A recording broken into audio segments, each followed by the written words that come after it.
بسم الله الرحمن الرحیم. سلام او احترامات ورسیږي او بیا هم تاسو قدرمن لیدونکو ته هیله مند یم تاسو ټول جوړ او روغ اوسئ او د روغتیا جام پر خپل تنو باندې ولرئ. زده کوونکو لکه څنګه چې تاسو پوهیږئ بیا هم زموږ نننی مبحث شامل دی 11 ټولګي د ریاضي ده او په دې لړ کې زده کوونکو غواړم تاسو ته تعریف او توضیح درکړم چې زموږ د درس عنوان په هندسي ترادف کې د انوم حد پیدا کولو لپاره د کوم رابطې څخه استفاده کوو. هندسي ترادف بیا هم یو څه زده کوونکو یادوري په دې نښې کې لرو چې تاسو په دې درس کې هم ولوسته هم د ترتیب باندې د تشکیلیدلو طرز څه ډول ده. خو مخکې د دې نه چې زده کوونکو موږ دغه مراحل طی کړو راځئ زده کوونکو لومړی د مضمون په ناحیه کې ریاضي د 11 ټولګي تاسو ته خپله راوباستی.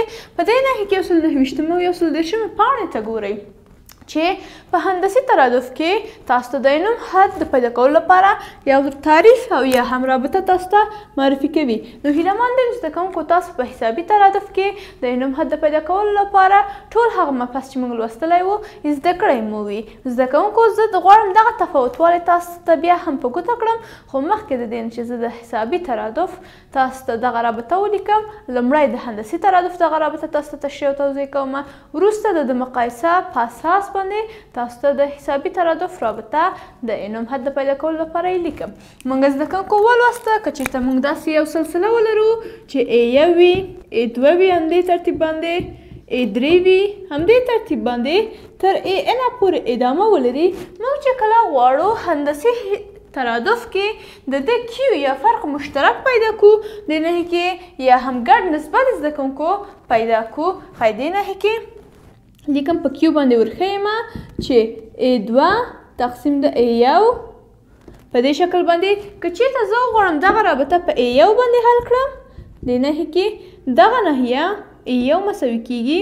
نو زده کوونکو دې نښې کې که چېرته وغواړم دغه رابطه په A2 باندې حل کړم دغه ناحیه مساوي کېږي A1 ضرب د A1 ضرب د Q.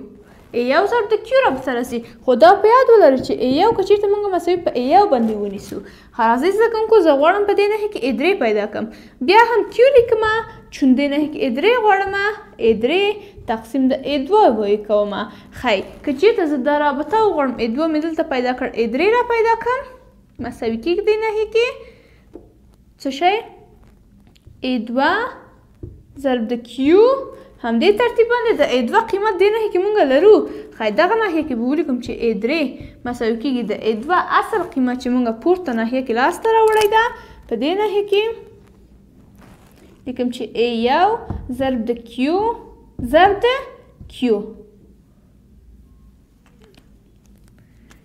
ښایي A3 قیمت دې ناحیه کې لاسته راځي چې A1 خو په خپله باندې ضرب د مشترکه قاعدونه یوه قاعده نیسو توانونه جمع کوو Q مربع.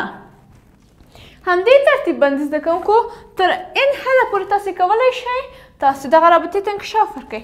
ښایي په عموم ډول باندې په هندسي ترادف کې د انوم حد د پیدا کولو لپاره زه رابطه لرم چې انوم حد د پیدا کولو لپاره an مساوي کېږي A1 ضرب د Q په توان دی. چون حد معلوم نه ده n ده لیکم چې n منفي 1.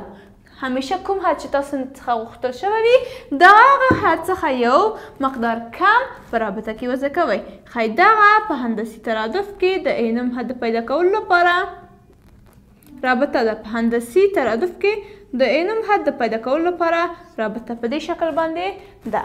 او همدې ترتیب باندې که چېرته زه دغه رابطې مقایسه والی بل څه شي رابطې سره حسابي ترادف کې وښیم زه زده کوونکو وایم دا رابطه په هغه صورت تشکیلیږي چې زه A1 ولرم Q ولرم دغه دوه موارده خو باید حتما زه په سوال کې ولرم. که نه وي زده کوونکو ماته بل داسې حد راکړی وي چې زه وکولی شم چې A1 یا لومړنی حد او Q ګډ نسبت ترې استخراج کړم، خو د دغه رابطې عکس زده کوونکو دا چون په حسابي هندسي ترادف کې ده هندسي ترادف کې ده موږ حسابي ترادف کې داسې ویلي وو چې AN د انوم حد لپاره A1 مثبت N منفي 1 ضرب D دې نښې کې په حسابي ترادف کې وه. په حسابي ترادف کې هم N نامعلوم و زده کوونکو دې نښې کې یا به یې درکولی و یا د دې نورو حدونو څخه یا یو د دې نورو اجزاو څخه به ورک کړو. بیا هم زده کوونکو په یاد ولرئ چې A یو باید د نښې کې پیدا اوسیږي او D کامون ډیفرنس باید حتما پیدا اوسیږي.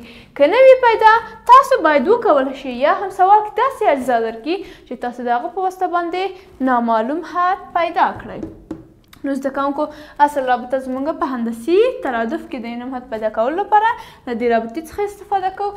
اصل زده کوونکو که چېرته تاسې رابطه هم نه زده کوئ، که چېرته تاسې لومړني درسونه د هندسي ترادف په سمه توګه په تېرې ویډیوګانو کې چې ما تاسو ته تشریح او توضیح کړ په سمه توګه متعقب کړي اوسیږي، سلسله تشکیلوئ، د سلسلې په اساس باندې هر حد چې درنه غوښتی وي هغه پیدا کوئ په دې شکل باندې لکه A3 چې موږ پیدا کړو، A2 چې موږ پیدا کړو، همدې ترتیب باندې A1 مساوي په A ده یو باندې ده. نو قدرمن لیدونکو هیله مند یم تاسو په دې رابطې باندې پوه شوي اوسیږئ. د دې لپاره چې دغه رابطه تاسو ته عملي بڼه پیدا کړي د لومړني مثالونو په لور باندې ځو، مثالونه به یې کار کړو، خو د دې نښې څخه کوم چې د کانکور په ازموینه یا هم فورمونو کې راغلي دي یا هم ستاسو د کتاب په عمومي فصل یا پوښتنو کې د دې ته اړوند مثالونه راغلي وي چې قرار ده په دې رابطه کې حل شي، هغه به ستاسو کورنۍ دنده وي. نو مثالونه زده کوونکو کاروو، راځئ په ګډه سره دغه عمل ترسره کوو. هیله مند یم زده کوونکو دا مو نیولي اوسیږي او یا هم خپل کتابونو کې ځان ته مو حلقه کړي وي. دغه نښې زه پاکوم او مثال باندې پیل کوو. دې نښې کې زده کوونکو مثال ده، لومړنی مثال ده، هندسي ترادف یې راکړی دی، شپږم حد یې غوښتلی دی. موږ ته زده کوونکو دا د لومړني مثال په توګه د نښې کې راکړل شوی دی، مثال راکولی دی. د لاندې هندسي ترادف شپږم حد پیدا کړئ او د نښې کې دغه مثال هم 5 دی، لومړنی حد یې -10 دی، 0 دی، همدې ترتیب باندې -40 دی او همدې ترتیب باندې ویلي دي چې ادامه هم لري. نو موږ ته یې ویلي وای تاسو شپږم حد پیدا کړئ. څوم حد؟ شپږم حد.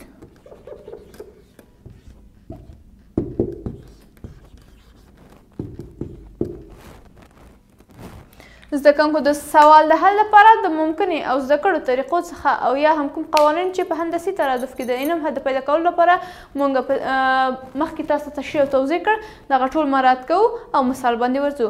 کوم شی چې مهم دي زده کوونکو موږ ویلي باید په رابطه کې اول A یو موجود اوسیږي او Q یا هم فرق مشترک، که نه اوسیږي موږ یې پیدا کوو. نو راځئ دغه پیداوالی زده کوونکو په ګډه سره ترسره کوو. دغه ناحیه کې یو څه زده کوونکو مستقیم ډول باندې ماته معلومیږي چې 5 ده. د دې لپاره چې وپوهېږم چې Q څو ده، د ناحیې کې Q لپاره لیکم چې -10 تقسیم د 15، -10 تقسیم د 15 یا 15 15 2 15 یا 15 15 2 15 جواب کېږي -2. راځئ همدې ترتیب باندې لیکم چې بیا هم Q مساوي کېږي 0 تقسیم د -10، 11 12 شل په نتیجه کې مساوي کېږي جواب بیا هم -2. زه په عموم ډول باندې وپوهېدم چې د نښې کې د Q یا هم ګډ نسبت مقدار یې هم -2 دی. همدې ترتیب باندې زده کوونکو بیا هم فرق مشترک د نښې کې نه ازمایو ځکه چې موږ وپوهېدلو مقدار د فرق د مشترک -2 ده او دغه نسبت په 2 دانې پرلپسې حدونو کې او همدې ترتیب باندې په 2 نور پرلپسې حدونو کې ثابت ډول باندې راووتو. نو زده کوونکو موږ د انم حد د پیدا کولو لپاره موږ یې شپږم حد د نښې کې مثال کې غوښتی دی، حد یې معلوم کړی. موږ رابطه درلوده چې AN مساوي کېږي A1 د نښې کې ضرب د N یو ضرب د Q په توان دی N -1. کوم حد څخه چې راغوښتی دی د هغه څخه یو مقدار کم شپږ مساوي کېږي.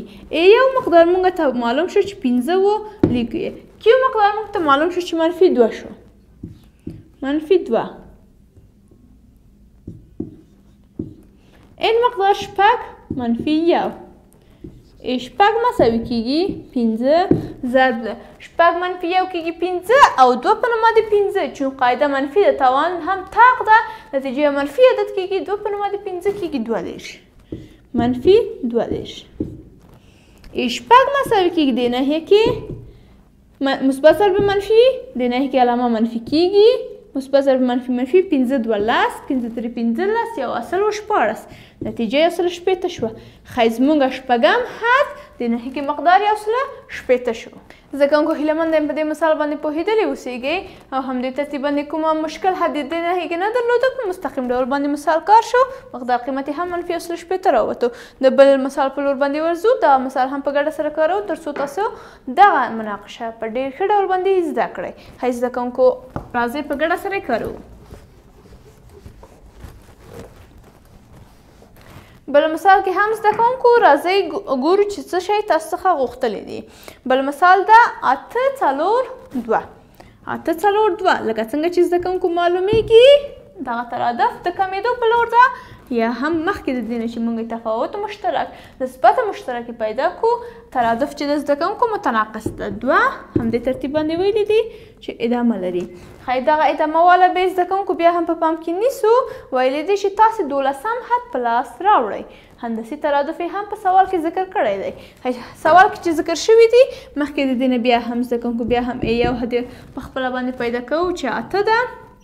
کیو غواړو چې پیدا کړو دې نهي کې 4 تقسیم ده 8. 1 4 2 4 8 نتیجه 1/2 شو. 1/2 یا 0.5. کیو مساوي شو 0.5 چې وایم دغه کیو مساوي په 0.5 کوچنی ده د یو څخه، ترادف یې هم متناقص ده. بدون د متناقص ویلي څخه زده کوونکو موږ په تیر نوی چې سوال مو لیکو پوه شو چون ترادف د زیات نه د کم په لور باندې روان و او مو ویل چې ترادف یې متناقص دی. ښایي زده کوونکو دې نهي کې موږ ته ویلي وای تاسو څوام حد پیدا کړئ، 12 حد یې په لاس راوړئ چې کله ستاسو ترادف هندسي وي. که ونه وایي موږ هم وپوهېدو چې ترادف تفاوت یې ټول حدونو ترمنځ 1/2 دی، یا ګډ نسبت ټول تفاوتونو ترمنځ 1/2 دی. ښایي دې نهي کې زده کوونکو لیکم چې 12 حد څو دی.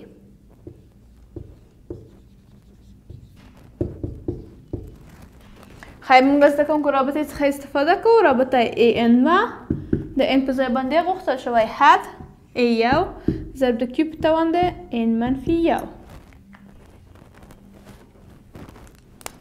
an a12 مساوي کیږي a1 مې دې نهي کې څو ده زده کوونکو 8 ضرب د q مې دې نهي کې 1/2 شو.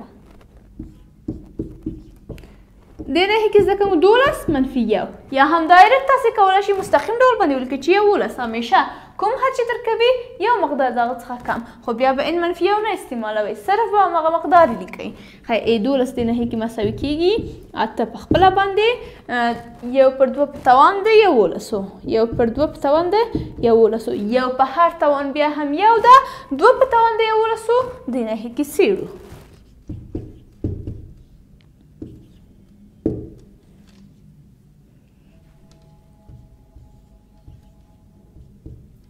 د نهي کې به زده کوونکو دغه 8 هم 2 په نما د 3 ولیکو. داسې به ووایو زده کوونکو چې 2 په نما د 3 دانې 2 ګونې دې نهي کې د صورت د 2 په نما د 11 سره ځي، په مخرج کې څو پاتې کیږي؟ ښایي دل ځای کې 2 په نما د 8 پاتې کیږي. په نتیجه کې زده کوونکو بیا هم لیکم چې a په نما 12 مساوي کیږي 2 په نما 3 دې نهي کې یو بل سره لاړل، نتیجه کې پاتې شول 1/2 په نما د 8. ښایي a په دې نهي کې a12 12 حد مقدار مساوي کیږي 1/250. 250 عمومي مقدار قیمت شو. a12 مساوي شو څو باندې 1/250 یا هم 256 شو. قدرمن لیدونکو دې نهي کې دغه مقدار قیمت چې موږ په لاس راغی تاسې وینئ. که چېرته زده کوونکو موږ یو څه ناحیې څخه دې نهي کې تېر درسونو ته مراجعه وکړو، وایم چې دې نهي کې یو هارمونیک ترادف هم په لاس راغلی دی، خو چون دې نهي کې موږ نه 1/12 غوښتي دي، زموږ هارمونیکي ترادف کې دغه ناحیه هم معکوس کیږي، خو دغه ناحیه موږ کمال ډول باندې کولی شو چې هارمونیک ترادف ده. نو قدرمن لیدونکو موږ بیا هم راځو خپل درس ته. په هندسي ترادف کې د نوم حد پیدا کولو لپاره موږ رابطه ولوستله. بر علاوه د رابطې 2 مثالونه چې 21 حد غوښتلی و موږ ته او یو هم کې 12 حد موږ ته د نهي کې غوښتلی و. موږ د رابطې څخه په استفادې سره اجزاوې فرق مشترک یا هم د ګډ نسبت پیدا کولو سره زده کوونکو همو ترادف د نهي کې تشخیص کو او هم د ترتیب باندې د سوال حل ته ورسېدو. دا زموږ د نن ورځې درس هیله مند یم یو څه مو زده کړي وي. تر بیا زه ستاسو چوپړ کې حاضر کوم او تاسو ته بل درس تشریح او توضیح کوم. تاسو په یو بخښونکي مهربانه الله باندې سپارم. ښه وخت ولرئ. الله پاک.